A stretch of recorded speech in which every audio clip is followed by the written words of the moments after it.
Então vamos lá? Bom, eu decidi fazer um vídeo aqui um pouco diferente. Como vocês sabem, a gente tem a escola de investimentos e trocando ideia com os alunos, eu sempre ouço histórias às vezes engraçadas, às vezes trágicas. E normalmente eu faço essas publicações lá no X agora, às vezes no Insta e tal. E as pessoas falam, Raul, faz isso em vídeo. Seria maravilhoso se você fizesse em vídeo. Pedi autorização para os alunos que geraram as histórias, né, que foram em conversas que eu tive, e decidi trazer aqui 3 histórias de gente que fez muita merda com dinheiro. Por quê? Pra você aprender o que não fazer, né? A gente costuma entender melhor um exemplo negativo do que um positivo. Olha, o que fazer é mais difícil você seguir. Agora, quando você vê alguém se lascar, você sabe exatamente que você não deve fazer aquilo. As histórias de fracasso me movem no empreendedorismo. Eu sempre leio muito mais sobre histórias de empresas que deram errado do que sobre as que deram certo. O fracasso é sempre verdadeiro e o sucesso é sempre mentiroso. Lembra disso. Quando você ganha, todo mundo inventa que você foi sempre maravilhoso. Quando você perde, todo mundo lembra seus defeitos. A gente tinha aqui no canal a saga do José, né? A saga de José, mas agora ficou muito melhor. Daí, se você quiser contar a sua história abaixo, ela pode também virar aqui uma história dessa aqui. Vamos lá, então? Antes de mais nada, que é Sardinha Raiz, já deixa aquele like na confiança, porque você sabe que o vídeo vai ser bom. Se você não é um Sardinha Raiz ainda, você pode segurar sua mãozinha, considere deixar o seu like, ou se inscrever nesse canal aqui. Se o vídeo te agregar, te trouxer alguma informação que você ainda não tinha, mesmo numa história que muitas vezes à primeira vista pode parecer que não vai fazer muito sentido, eu vou tentar trazer aqui informações interessantes.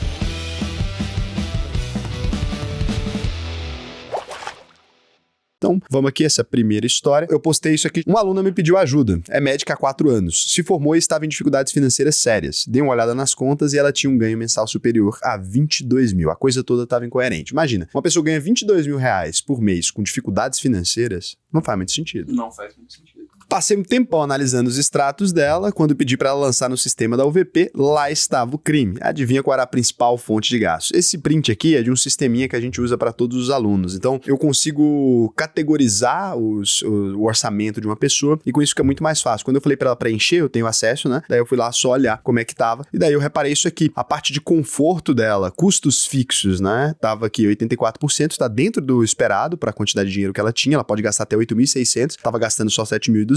O conforto dela, ela tava gastando 9.400 reais em vez dos 4.300 que ela deveria gastar. Então, tava gastando muito com conforto. Aqui entra o quê? Pode ser uma parcela de um carro caro, que não é ali custo fixo. Mas não é custo fixo. Custo fixo é só aquilo que é o mínimo necessário. Se você acrescentou uma assinatura de Netflix, por exemplo, é conforto. Não é necessário, obrigatoriamente você precisa ter aquilo, né? Então, entra no conforto. Se você comprou vinhos ali para fazer um jantar na sua casa, daí já é diferente. Já são os prazeres, são cada categoria é isso. Só que olha só o dela. Olha que loucura. As metas, ela não investe nada em meta, não gastava nada. Prazeres, 10.299. Tava gastando muito o quê? É bar, é o quê? Já vocês vão entender. 479% de acima do normal, né? Seria muito absurdo, tanto que ela gastava. Liberdade financeira, deveria investir 5 mil, investia R$0, né? Conhecimento, ela deveria investir até R$1.000 aí por mês, ela tava investindo 500. Então, cara, 2 coisas saltam aos olhos aqui quando você olha a planilha dela. Tinha alguma coisa muito errada, e aí eu vou te explicar, vou perguntar pra ela. A bonita, né, da aluna, mora junto com um cara que não trabalha e, além de não fazer absolutamente nada, gasta um dinheiro violento com carro rebaixado.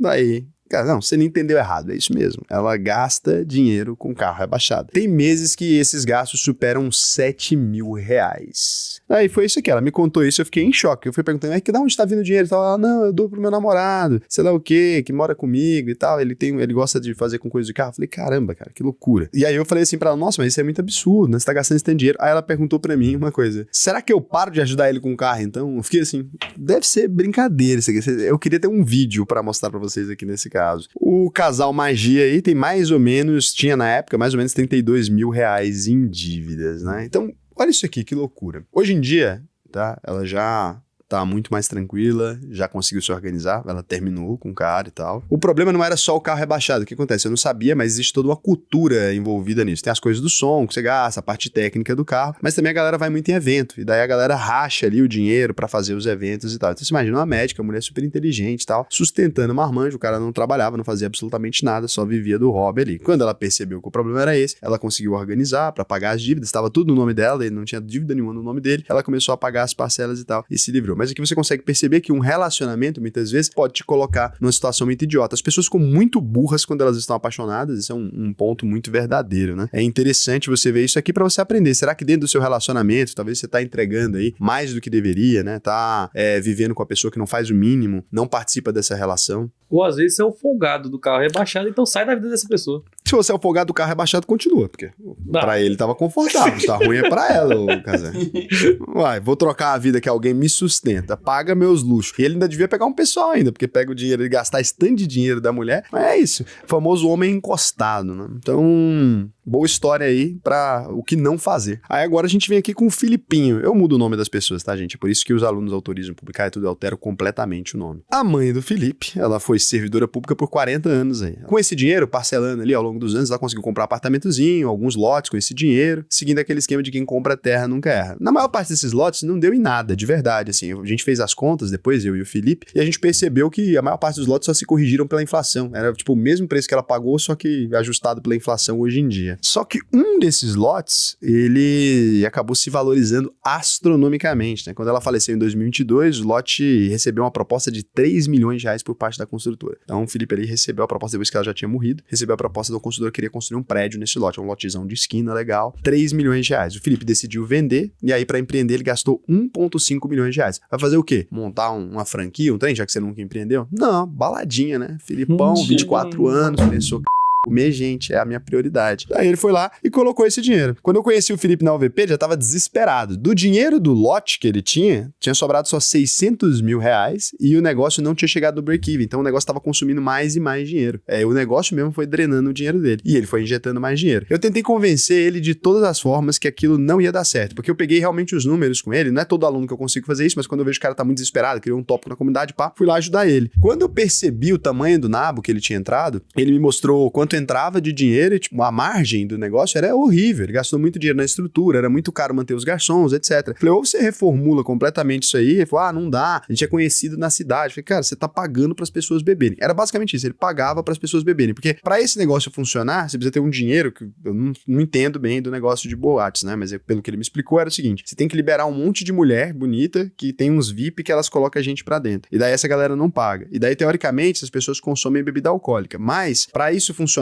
bem no começo, você tem que garantir ali uns camarotes pra algumas pessoas, então é um rolê. E essas pessoas vão ter um custo de marketing que você tá tendo. Você tem que gerenciar isso aqui muito bem, até a casa ir virando e começar a funcionar. Ele não conseguia fazer muito isso, o sócio dele que disse que era experiente também não fazia isso muito bem e deu problema. O negócio foi consumindo mais dinheiro, ele não me ouviu, no primeiro momento que ele entrou na UVP, ele entrou por esporte, porque não ouviu nada do que eu falei, aí ele vendeu a participação por 500 mil. Então ele gastou 1,5 pra montar, injetou dinheiro e vendeu por 500 mil. Quando ele vendeu por 500 mil, ele continuou gastando dinheiro, né, no negócio até esse momento, então ele acabou com um patrimônio de 700 mil mais ou menos. Então o dinheiro que ele foi consumindo no custo de vida, mais o dinheiro que ele colocou ainda, depois dessa fase que ele percebeu que já tinha dado errado e que ele não quis me ouvir, terminou com um patrimônio de 700 mil reais. Ele entrou na UVP lá desolado de novo, tava com um custo de vida frenético, eu fiquei conversando com ele, falei pra ele que o dinheiro no ritmo que ele tava levando não durava nem 2 anos do custo de vida dele, tava muito elevado, e ele nem pagava aluguel nem nada, então era só de gasto mesmo, de loucura. Do mesmo tanto que ele gostava de da própria boate, ele gostava de gastar dinheiro também. Fazendo a UVP, ele conseguiu reorganizar as finanças, criou o juízo, começou a trabalhar como corretor de imóveis. Daí você vê que às vezes o erro aqui, que você pensa que você cometeu lá atrás, pode acabar virando uma vantagem quando você sabe o que tá fazendo. Ele virou corretor de imóveis, só que aí ele tinha os contatos tudo dos caras riquinhos que frequentava a boate dele. Ele usou esses contatos, conseguiu vender imóveis de alto padrão pra galera. Então ele conseguiu vender 2 imóveis, né, até a última vez que eu falei com ele. Conseguiu, agora ele mandou aqui a mensagem pra mim, ó, boa tarde professor, tudo tranquilo. Queria ter te ouvido antes, cara. Ok, eu também queria que você tivesse me ouvido antes. Ainda bem que finalmente levei a sério controlar minha vida, brincar de playboy sem ter dinheiro é foda. Vou terminar o ano com 800 mil reais investidos. Parabéns, Felipe. Investido? Parabéns mais ou menos, né, Felipe? Não fez o mínimo. Obrigado por salvar minha vida de mim mesmo. E é isso, daí o Filipão deixou um registro, uma frase emblemática pra você. Não é porque você cometeu um erro que é impossível resolver, né? Se você aceitar o erro, reconhecer, você consegue resolver. Você não precisa insistir numa burrice porque você já fez ela, né? É tipo quando você escolhe a mulher errada, né? Daí ela bota 2 chifres no caboclo, você fala pra ele terminar e fala, não, ela vai melhorar. Aí você fala, tá bom. Já viveu isso, seu amigo te falar, ela vai melhorar. Você fala, rapaz, essa mulher tá fazendo bem pra você não. Tem um amigo nosso aqui, inclusive, que foi anos de conselho, a gente conversando com ele, teve problema, tudo. Só decidiu largar mesmo quando o trem não tinha mais condição. Então, não sei por que você tá me olhando, não. Não é você, não. Tô falando de um amigo nosso, que nós dois temos em comum. A brother nossa, cara, de perto. Lembrou, né? Lembra? Então isso aí é isso. Então, antes da gente continuar aqui com o vídeo, vocês sempre me pediram, né, para criar um lugar onde as pessoas pudessem expandir os seus contatos profissionais, pudessem ali conhecer pessoas em um ambiente mais tranquilo. Eu estou organizando o encontro que eu costumo organizar somente em Goiânia, de empresários e investidores, lá em São Paulo. Dia 9 de dezembro, já tá muito em cima. Se você consegue ir ainda, se você é da cidade de São Paulo, você consegue, né? Agora, quem não é da cidade de São Paulo tem que comprar passagem hoje. Então, se você quiser saber mais sobre esse evento, a gente tá selecionando aí as pessoas que vão participar. Eu vou deixar o link aqui embaixo. Você vai entrar em contato por WhatsApp e você vai informar qual a sua área de atuação, né? Com o que você trabalha aí, quantos anos você tem, se você vai sozinho ou com o seu sócio ou cônjuge, pra gente poder iniciar o processo aí de seleção para as pessoas que vão estar presentes nesse evento. As vagas que eram abertas já foram esgotadas, então essas são agora as vagas extraordinárias aí. Um abraço pra vocês, pode continuar o vídeo. Agora aqui pra você não pensar, né, teve a história de um homem uma mulher, tem que balancear para poder, uma mulher com a vida do homem para poder ficar as coisas balanceadas. Essa história aqui, ela deu chabu, viu? O pessoal ficou em polvo rosa quando eu contei essa história. 16 anos de idade, Alfredinho.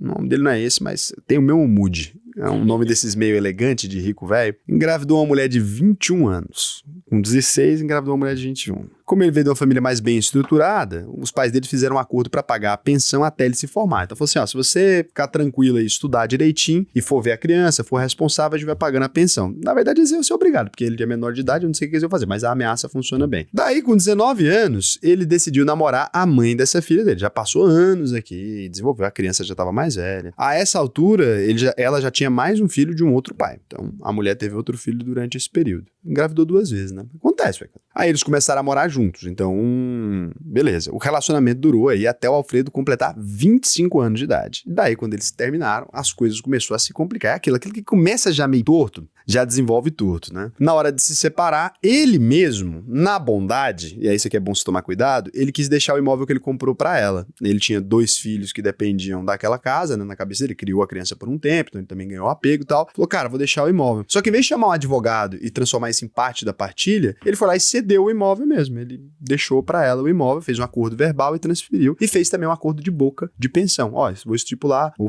pagar uma pensão pra você de tanto e tal. Tudo tava bem, mas daí ele arrumou uma outra namorada. E daí, a mulher dele, antiga, a ex, né, mulher, a ex, ficou com ciúme, processou ele e ganhou na justiça o direito de ficar com metade do carro e do dinheiro que ele tinha nas contas de investimento. Por quê? O imóvel, ele fez a transação mal organizada, ela processou ele. Ele não é aquele cara que é de briga. Você foi conversar com ele, é um menino meio quietinho. Daí, a pessoa, quando ela é boba, o mundo rebenta com ela, né? Então, ele foi lá e aceitou os termos, tudo, para não ter que discutir. Ela processou ele, ele acabou fazendo um acordo prévio ali, né? Depois foi para processo ainda, de novo, acabou ela não aceitando. Juntos aí, então, eles tinham no total, lá num período, 1,5 milhões de patrimônio, considerando a casa, as coisas todas que eles tinham lá. Isso que o pai dele tinha dado o imóvel ali pra ele, deu a entrada, ele foi pagando as parcelas e tudo. Depois do divórcio, ele ficou com 150 mil de patrimônio. Mas que loucura, né? Na partilha, o ideal era ter ficado metade pra cada. Mas daí, como ele foi meio bobo, foi fazendo um conjunto de coisas erradas, sem assessoria jurídica, se você vai fazer um divórcio, um acordo com alguém, pega uma assessoria jurídica. Então, pode piorar um pouco ainda. Ela vendeu o imóvel, não ficou com o imóvel ali, gastou o dinheiro.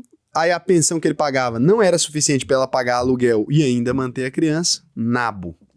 Quando o Alfredo entrou na UVP em janeiro, que foi aí que eu conheci ele, que entendi a história inteira, conversamos seriamente, falei pra ele se não era melhor ele tentar cuidar da própria filha, porque ela não queria tanto ficar com a filha, não era aquela mulher que é muito apegada, não. Ele conseguiu na justiça o direito de levar a menina pra morar com ele, foi parte de um acordo juntando tudo, as coisas dos investimentos e tudo, e ele aceitou ainda pagar uma pensão pro filho que ele adotou aí, não sei como é que chama isso, né? Chama pensão socioafetiva, aparentemente. Daí hoje ele conseguiu recompor a maior parte do patrimônio, não tudo ainda. Ele mora com a filha junto com os pais, né? Dentro de casa dos pais, então por isso ele conseguiu investir mais por conta do apoio aí. E tá feliz, apesar dos pesados, mas olha que nabo, né? Nossa, tipo assim, destruiu anos de patrimônio ali, não teve tanto a ver com a justiça, muita gente ficou falando assim, mas a justiça brasileira, ela sempre fica do lado da mulher, e é verdade nos casos de criança e tal, mas nesse caso aqui foi muito mais das besteiras dele, das sessões que ele aceitou fazer, das concessões e tudo, ele é um cara muito maleável, ele não ficou tentando recusar pagar pensão pro menino, ele é um cara meio, não não sei como é que expliquei. É um cabobo, mano. Mas então, Alfredo, desculpa, mas você tá ouvindo aí, você sabe que você é meio bobo. Daí ele não é um cara de briga, e quando você não é de briga e tem outra pessoa que é, você acaba se lascando. Então, assim, quando você vai entrar num relacionamento com alguém, a gente avalia muito bem o que você tá fazendo, conhece a pessoa, não sai metendo louco. Porque, pô, beleza, o cara conviveu 4 anos ali, mais tempo, né? A gente tinha uma filha com a pessoa e não conhecia a pessoa, aparentemente, que ele tava se relacionando. Então, irresponsável com dinheiro, arrastou ele pra dentro do problema, botou ele com uma pensão pra pagar, com um rolo danado, sem casa, sem nada. Pô, ele atrasou a vida dele muitos anos. Isso porque é de família bem estruturada. É, pai e a mãe médicos, tal, bem estruturadinho ali. Então, ganha bem, já são médicos mais consolidados, aquela coisa toda. Muito médico no UVP, né? Muito médico. Então aqui é isso, história triste aí do Alfredo. Então esses foram os nossos aprendizados do dia de hoje, né? Foram aí 3 histórias e 3 lições que você pode levar para sua vida. Se você gostou desse formato, você tem que comentar para eu poder trazer mais histórias assim. Eu sinceramente eu acho muito mais prático ler elas do jeito que eu ponho lá no Insta e tal. Mas aqui me pediram para testar esse formato desse jeito, eu decidi testar. Se você também quer entrar na UVP, se você sente que você tem um problema financeiro aí que a gente pode te ajudar a resolver, se você quer começar a investir, formular uma carteira, controlar seu orçamento, oportunidade para você. Vai lá, auvp.com.br, clica no botão Faça sua análise de perfil, você vai aprender a investir comigo mesmo no Brasil e no mundo. E lembrando, a UVP é a maior escola de investimentos do Brasil inteiro e a única que tem 100% de garantia. Como é que funciona isso? Você tem direito a receber 100% do seu dinheiro de volta se você não aprender a investir com a UVP. Não aprendi, Raul? A gente devolve 100% do seu dinheiro. Simples assim. Então, assim, é um formato já testado por milhares de pessoas, funciona para todo mundo, e você pode sempre conferir a gente no Reclame Aqui para você ver que isso é verdade. Mais de 30 mil visualizações, 3 anos de Reclame Aqui, 0 reclamações, e os meus concorrentes todos com o nome mais sujo que pau de galinheiro, pode pesquisar o nome deles aqui todos, que ninguém consegue garantir isso aqui. Por quê? Porque a gente é muito bom e muito comprometido com o que a gente faz. A gente vai a fundo mesmo para tentar resolver o problema de todo mundo. Pode ir lá, alvp.com.br, pode entrar, corre lá agora, que vai ser legal pra caramba, vai compensar pra você. E lembrando que a UVP se paga. Se você já investe aí 500, pelo menos, ou você já ganha mais de 4 mil reais, você ganha 10, 15 mil, a UVP se paga em pouquíssimo tempo, porque a gente tem a nossa própria plataforma, eu te dou taxa private, você vai ganhar uma rentabilidade maior nos investimentos. Se liga, só pra você entender mais ou menos o que é a taxa private, né? Você entra aqui na plataforma, você vai lá na sua corretorazinha gigantesca, aquela que suga a biloca do seu olho, que vocês gostam é assim, né? Se eu sugasse a biloca do olho, vocês estavam tudo cadastrado em mim. Mas não, quem gasta mais em marketing, tem que botar foto de jogador de futebol e de apresentador do jornal Hoje, pra vocês quererem abrir conta. Ei, lasqueira. Você vem aqui, investimentos, renda fixa, quando você olha essa taxinha aqui, ó, essa taxa aqui depende do seu tamanho de cliente. E aqui, se você tiver aqui aluno da UVP, você tem taxa private, então você vai ter uma remuneração maior nos investimentos, e é por isso que a UVP se paga, é por isso que ninguém compete com a gente hoje no Brasil inteiro. Não tem como, bebê. É a própria plataforma de investimentos. Acabou. Beijo. Até o próximo vídeo.